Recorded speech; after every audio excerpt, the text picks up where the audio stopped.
You're listening to Family Today with Funmi Johnson. Now another beautiful Friday morning, and welcome to Family Today with Funmi Johnson. You know, I'm your family life coach, but I put a lot of emphasis on finances because we often have realized that a lot of struggles in marriage can be traced to financial issues. So we want to look today again on how to stay out of debt. Recently, I had a conversation with some people out of the country, and they would like me to talk more on how they can stay out of debt. Then I realized that it's not just people abroad that need to stay out of debt. We also here in Nigeria, can I have a witness? Need to stay out of debt. Though our dynamics are a bit different, but we need to look at the concept generally, and the examples I'm going to be given, they will be applicable everywhere. So let's go on with this. I will not open the phone lines today. It's a very serious discourse. Note down, and if you need to get back to me, you can follow me and send me a DM, and we'll be able to answer. So today I'm talking about how to get out of debt. I'll take it about 2 or 3 episodes. So let's go. Number 1, I want you to know from a biblical standpoint that God does not expect you to be a debtor, because the Bible says, "Owe no man nothing except the debt of loving them." So we're going to establish that it is God's will for you to stay over and above when it comes to financial matters. So very, very important. And I also want you to know that God wants you to have self-discipline. If you look at 2 Timothy chapter 1 verse 6 to 7, it says, "For this reason I remind you to fan into flame the gift of God which is in you to the laying on of hands. For the Spirit God gave us does not make us timid, but gives us power." Somebody say power, love, and self-discipline. So we need self-discipline. For you to stay above debt, you need self-discipline. In Nigeria, the dynamics are different. We don't have access to credit cards like they do abroad. But right now we have some loan sharks that come to you. Just 2 days ago, I got a call from my bank saying I have qualified for business loan and personal loan. I didn't solicit. They called me. They said, "We've checked your records and we think you qualify." So now Nigeria is coming up with bringing debts into our doorstep. So we need to learn from those people that have been using credit for a long time and make sure we stay above the dangers of it. If I have time, maybe not this episode, maybe the next, I would also teach you how to use debt to your advantage, because that is also a possibility. So if you're already in debt, there are some things you can do. But let's look at some key principles I'm going to give you. First of all, if you're living abroad and you're already in debt, make sure that these bills, you put them on direct debit. You either have a mortgage or you are renting. So you are earning, let's say you're earning $4,000, £4,000. After tax, maybe your take home is about $2,008. That's all you have. How much is your rent? Put it on direct debit.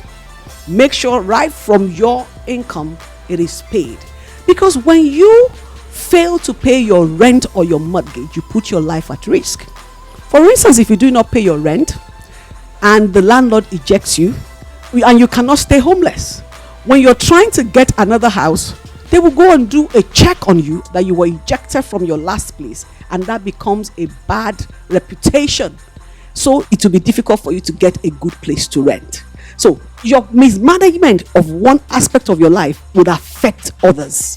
Now imagine you have children, you're a husband, you have wife and children, or you're a wife or you're a couple, you have children or dependents on you. You now also be laying a bad example for them. So some of us have gotten into trouble because of our lack of self-discipline. So on direct debit, put your rent or your mortgage. If it's a family that the husband and the wife are earners, you can decide that the bills in the home will be split into 2. And so for rent, it will come out from either the husband's paycheck or the wife's paycheck, but it's on direct debit. And you can do the same in Nigeria. We don't pay the way they pay. They pay monthly. In Nigeria, most of the time we pay annually and upfront. So what do? You already know that your rent is 600,000 a year. You break it into 12 months because you're a salary earner and you're not going to earn that 600,000 in 1 month. What most of us do is we spend our money anyhow, and then when it comes to May, which is a month when you're going to pay the rent, we now start running helter-skelter. What about if you divide your rent into 12? What does that come to? It means that your rent is 50,000 every month. So put 50,000 every month on direct debit. Send it to a particular account. If you can do 50, maybe you can do 40, so that you already have like 80-90% of your rent by the time the rent is due. So what you need to make it up will be so minimal. That way you are disciplining yourself to commit to a payment that you cannot waive off. Rent, mortgage, they are not frivolities. You need to have it. It's not like you need money for some things like birthday parties or holidays. Those ones you can make a decision maybe somehow, but this one you don't have a choice. So you have to put your rent or mortgage on direct debit. If you're living abroad, your property tax, you need to add it to your rent or mortgage and put it also on direct debit. If you're here in Nigeria, what are those taxes that are compulsory for you to pay? Either you're a company and you need to pay this for your staff. Do not just wave it away. A time is coming when the axe of the law can hit, and when it hits bad. You don't ever want to have the government against you. You always want to be on the right side with the government. The next thing you have to put on direct debit is utility bills. Now in Nigeria, we are beginning to have prepaid meters for our electricity. That means what you eat is what you pay for. That is very good. And I want to push this so that it's important for you to make sure that you buy the credit that you can afford and stick with it. Please don't bypass. I remember my parents have a property in Ibadan, and one of the tenants was bypassing, and I for that reason asked him to be ejected. I said, you are a man without integrity. Why do you want to be using electricity that you cannot afford to pay? If you can't afford to use electricity to iron your clothes, then use coal iron. But for you to bypass, that means you're a thief. Don't do that. So, but if you're living abroad, the utility bills are things that you can put on direct debit. And what are your utility bills? It can be your gas, your electricity, your phone, your cable. Put them on direct debit. If they are not important to you, then cut them off. But if you're going to enjoy the service, then you must be able to pay for it. And most of the time, that one doesn't come free. It comes post. So your integrity will be tested, because that is also how you want to increase your credit rating. I'm going to talk about that as well. And you see, let me tell you something about developed country. Whatever you see happen in a developed country, it may take us another 10-20 years to get there. It will happen in a developing country as well. Right now, they've just signed to law student loan in Nigeria. So that means students are going to be getting money to fund their own academics, and then when they get out of school, it will be structured for it to be paid back. If you have not taught yourself the self-discipline to pay what you owe, don't take more than you can chew, you would get yourself into trouble, and this will affect your reputation. Even when you graduate with a first class or distinction or something, and you have defaulted in your loan, you may miss out of a good business deal or a good job just because you were not faithful to that aspect. Now, if you already have credit card debts, you need to pay that off as well. Like I said, they've offered me to come and take a loan. That's the same way they dropped it on you abroad. Do you know why the banks do that? The banks do that because the money that you put in the bank is a liability to the bank. But the money that the bank gives to you is an asset to the bank. So the more money the bank or the credit card company is able to push out, the more assets they have. So they bait you, they lure you, and they say, come and take these loans, come and take these credit cards. I mean, the airlines, the hotels, they say to you, take this card and you already have your first bag go free, you have some upgrades, and then you think that that's a very good thing. If you know how to manage it very well, Maybe you have planned a travel for your cousin's wedding and stuff like that, and you can do with the upgrade or with the extra facilities they give you. It's good for you to take it, but have a plan. Don't just take it for taking sake. It's important for you to know that. So your credit card, pay off the minimum that is required, because if you fail to pay off and you default, it affects your credit score. And if you're living abroad, your credit score is almost like the second oxygen that you're breathing. You don't want to toy with that. So it's important for you to do that. Another thing that should be on direct debit is your emergency fund. I've thought before about emergency fund. If you missed that, let me say that again. What's an emergency fund? Every time I tell people, especially 9 to 5 people, you're as good as your last paycheck. Have your monthly expense saved up for at least about 6 months. Let's say, for instance, what you will spend in a month as your family is £3,000. Every month, put aside some money into a bank with an access that is highly restricted and keep it there, such that by the end of some time that you've been saving, you have put together enough money to last you for 6 months in case you lose your job. It's very, very important for you to do so. I call it emergency fund.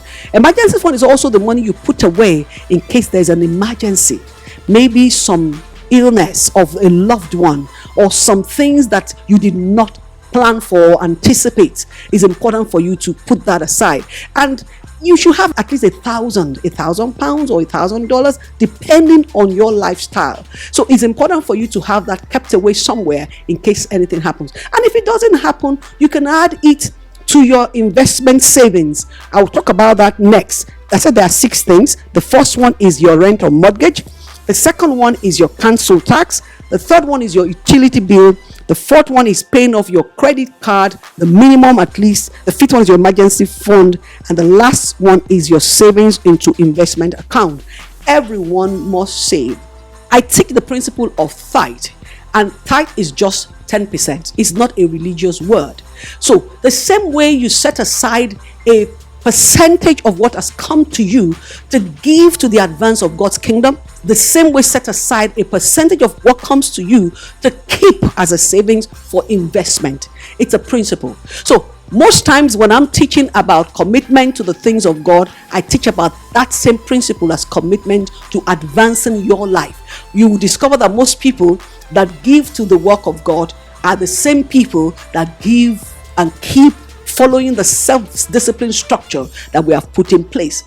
Apart from those that think that giving to the work of God is a way to twist or bribe God to be good to them. No, God is a God of order and a God of principle. You cannot give to make God, change his mind concerning you. God will not break his own principles. So you have to honor the Lord with your substance and the first fruit of your increase, and at the same time you have to follow principles of delayed gratification, principles of self-discipline, principles of savings. It said go to the ants and learn how do the ants save up and keep food in summer, and how they come out in winter, how they work together as a team. So it's a cast your bread upon many waters. These are all principles in the word of God that we can follow to be able to do things appropriately. We're going to go on a short commercial break now. We'll continue this conversation after the short break. But remember, this is Family Today with Funmi Johnson. You can follow me on Instagram, Facebook, YouTube, TikTok, Threads, X, the Funmi Johnson. We'll continue this conversation after the short break. Paul says it is better for a single man to marry than to burn. Are you single, married, widowed, separated, or divorced? Join me on Family Today. Family Today with Funmi Johnson is one program that will bring you in alignment with who you truly are and open your mind to how you rock your significant interpersonal relationships while sidestepping the landmines, culture, religion, and society have laid in your path. Family Today with Funmi Johnson goes where others are shy to go and shines the light in the dark corners others have forgotten. Tune in at 11:30 a.m. every Friday to listen to Family Today with Funmi Johnson on Inspiration 92.3 FM. You are welcome. I have this question that someone asked me that I have to answer. I'm talking about finances today. I'm talking about how you can stay out of debt. and I spoke about the things you need to do to make yourself afloat. Put some money on direct debit. Now, someone asked a question. The reason I got into trouble the first instance was because they told me to build my credit score. And they said to do that, you need to have a credit card. So how can you build or improve your credit score without a credit card? I have some mentees abroad that have helped to build their credit score, even all the way from Nigeria. You need to be intentional. And remember this young man who wanted to buy a car, who had the money to buy the car because the parents gave him the money. I said, this is a good opportunity. The car was going to cost 15,000. And I said, you know what? Put in 12,000 so that you have 3,000 to pay. Because he already had the 15,000. But we want to build the credit score. So what do? The 3,000 is now going to attract some interest. What you're going to lose in this regard is the interest, right? Put it there and then set the payment for that 3,000 on a direct debit. That way, they already see that you are paying continuously. What they want to see is your discipline in paying back. That is what helps you to build your credit score. When you do not default in any way, it grows. And then what I told this young man to do was, because they didn't give him a good interest rate because he didn't have any history. Immediately we got that facility, he reduced the money from 3,000 to about 1,002, so that the interest now is so minimal, and so was paying back maybe like $50 or $100 every month. So it's a strategy. So you know what is an algorithm. They know what they're searching for. They want to see your consistency. They want to see that you don't miss your date. They want to see that you are dependable and reliable. Make sure you do that. That's number one. Another way is, if you're in the UK, get yourself on an electoral roll, because they monitor that. Another thing you can do is get your name on a recurrent bill in your home. Yes, you're just 18. Tell your parents they're the ones paying to put your name on the utility bill, maybe your gas, your electricity, maybe the cable. Paying that over the years increases your credit score. You're going to get a mobile phone. Let it be in your name, and then even though it's your parents also that's still helping you to pay, once they track that to you, it increases your credit score. I'm talking about how you can increase your credit score without necessarily getting a credit card. And if you're going to get a credit card, how to get one that you already have the money to pay for it. So when one of our children was in the UK and we wanted her to build a credit history, we made sure she got a phone in her name. We were still the ones paying, but she got it in her name and the bill was paid monthly. So that way you are showing integrity, you're showing responsibility, and it's building your credit score. Another thing is pay your credit card debt. Pay your credit card debt promptly. If you have a lot of it, I'm going to teach you also how you can get personal loan to pay off your credit card, because the average credit card interest rate is about 22%. Some go as high as 29.999%. Meanwhile, personal loan can be as low as 10%, 12%. So if you have like 6 credit cards and this is weighing you down, you can actually consolidate all your credit card. If you can get a personal loan, use it to pay off your credit card and now structure your personal loan. And even the interest rate on your personal loan is dependent on your credit score. So this credit score is important for you to keep it diligently. So if you're a parent here, let your children listen to this and let them know that it's important for them to guard their credit score jealously.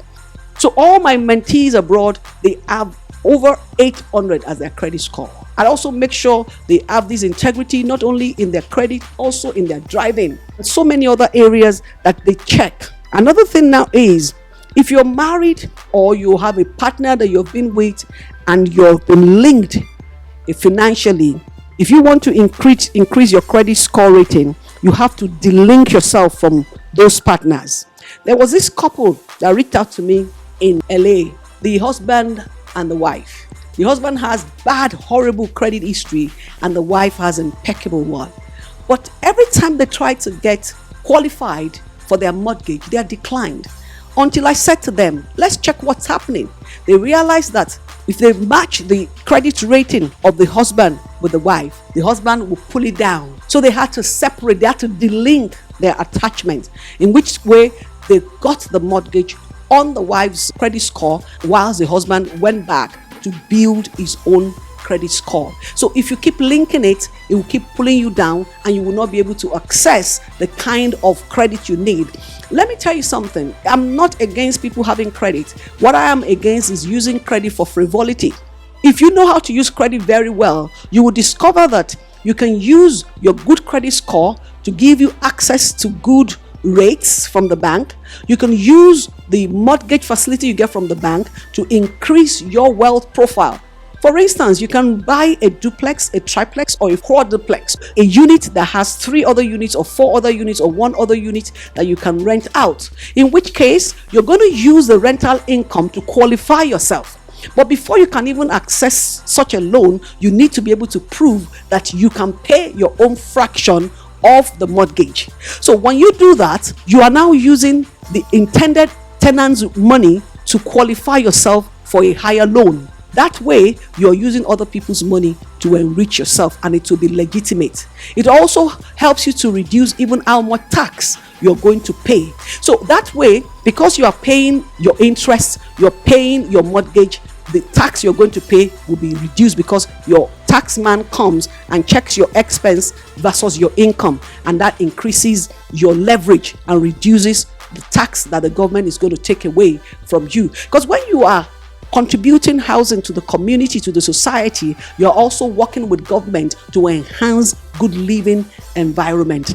So what I'm saying is, if you're a believer listening to me, it is God's will for you to stay out of debt. And if you are owing, let you not owe because you have used the money to go and do frivolous things. I want to sign a note of caution to those living abroad, especially if you are from Nigeria. I don't know about the other countries in Africa. Be careful. Most of you take personal loan and you send it home so that they can help you use it to do some things. It depends on what you want them to use the money for, because you will be borrowing money from a single-digit inflation and you will be sending that money to a double-digit inflation. It may not catch up. There is a friend of mine that had a property. The property was 72 million naira. And at that time, about 3 or 4 years ago, I'm not really sure exactly, about that time, that property was $200,000. Now, that property has appreciated, is now 130 million naira, and that property is not up to $100,000. So the man that borrowed $200,000 to come and buy the property, banking on the appreciation, yes, the property has appreciated from 72 million to 130 million. But if the man wants to change the money and take it back to the economy where he borrowed the money, he's only going to get 100,000. What's going to happen? He's going to run bankrupt. Now the man has to pay back the loan man in the UK or in the US where he got the money from, but exchange rate will not make it happen. So be careful. If you are sending money to Nigeria, let it be that it's the money you're sending for your retirement home. Maybe your plan is that when you retire from the UK, you will be coming home to stay. So your intention is not that you're going to change the money back from Naira to take it back to the US or to the UK. A lot of people are crying now because that's their plan. Another friend of mine sent money, which he borrowed 100,000 from the US to rent some property, and he's putting it on Airbnb. Initially, when he did it, it was fine. Now, the returns he's getting cannot even pay the interest on the personal loan. So the person is in trouble. So it's important for you to understand the economic dynamics. So if you're sending money into Nigeria, let it be that you're sending that money for investments that is not time specific. It's for something that is for a long time and not necessarily for something that you want to take the money back, to pay back the loan that you got. Yes, if I'm too fast, you can follow me. This is Family Today with Funmi Johnson. Follow me on Instagram, Facebook, YouTube, Threads, TikTok, X, the Funmi Johnson. I am passionate about us really living out the will of God, especially in our finances. It is God's will for you to succeed. The Bible says, I wish above all things that you prosper and be in health, even as your soul prospers. So what I'm doing is the prosperity of your soul. I'm enriching your soul. I'm expanding and enlarging your understanding. I'm shaping it in such a way that whatever you get in now, you can use it to influence your choices and your decisions. And those living abroad, we swipe that credit too often. There's another person that reached out to me who had very good credit rating, but now has extended himself so thin because he got into some projects in Nigeria. So this person reached out to me and said, I need to invest in some things in Nigeria, but he didn't tell me the whole details. So also, when you're going to a financial counselor, it's like going to a doctor. You have a fibroid and the doctor says, I need to do a scan. You say, no, just listen to my words. Don't do the scan. You don't want the doctor to see exactly what is wrong with you. You need to let the doctor see. This person changed $30,000 to buy a transportation tool in Nigeria. The exchange rate at that time was about 600 naira. Now, the vehicle was like 30 million. Now it's 40 million. But also is the exchange rate. She's going to have to change that money back from naira to dollar. It's not going to match. So what I'm saying is, it's important for you to know the dynamics of the economy that you are investing into, and don't really trust the advice of a family member, except the person has proven in their own lives that what they're advising you to do. They say, beware of the naked man that's offering you his clothes. I mean, how can he be naked and is offering you his clothes? This person relied on a brother-in-law who says, in my company, once they put this there, this is what they get. Has he put his own? Did he get it? Before you just jump at it. It's very, very important. Not that the person wants to swindle, but they are just naive. I will not take advice from someone who has not profited with 20 million to come and give me 100 million advice. No, I won't do that. One of the ways you build wealth is to understand who is your coach, who is your mentor, who is the person you're deferring to. Very, very important. So we're still talking about building your credit score. We're talking about staying out of debt. I would want to talk about personal loan, but we don't have a lot of time today. I will talk about that next week, but I will just say something about how to get your personal loan. If I'm living abroad, I would use a lot of the bank's credit. I would take the loans they give me. But there are some things that the loans will not allow you to do. It will not allow you to use it to make a down payment for a house, except they don't know. You see, why they want you to save up to pay for a house is because they want to test your responsibility and integrity. So all the principles we've been sharing about paying off your debt, about saving for emergency fund, about saving for investment, those are the self-discipline that is required for you to be able to qualify. Usually the down payment is not a lot, but most people don't have it because the self-discipline is not there. So if there's something you're going to take home in this short broadcast today, is that savings, in as much as it may not match the inflation rate, it is a test of your discipline, of your responsibility, of your integrity. So make up your mind, to you and your wife or as siblings, as a household, how much do I have? What are the things I need to pay? How much can I put aside? You can start with as little as £50 and then keep increasing it. What we're looking at is the responsibility. Somebody spoke to my husband just a few days ago and said, I earn, let's put a fraction. He said, I earn 500,000 a month. He said, but you know what? I cannot boast of 1,000 naira in my pocket right now. And it was just the 11th of the month. I'm like, what? Then my husband started counseling the person, say, what do you do? How much do you spend on this? How much do you spend on that? And we realized that he could not put a figure to it. Most times when that happens, that person has a personal habit that is draining the income. We're going to look at that. Remember to follow the Funmi Johnson on all social media platforms. And if you do have a sincere question in this regard, send me a DM. I'll find time to talk to you. I'm passionately committed to you being equipped, empowered, and strengthened, because it's when you are out of the ditch, when you are out of the hole, that you can be a blessing to yourself, a blessing to your family, a blessing to your generation, a blessing to the kingdom of God. Because the more we are that are advancing the work, the earlier we can speed up the coming of our King. Remember, follow me and we'll talk more about this. So, staying out of debt, follow all the key actions, and then get back to me on this. We continue this conversation same time next week. Family Today with Funmi Johnson is powered by the Capstone Church Without Walls.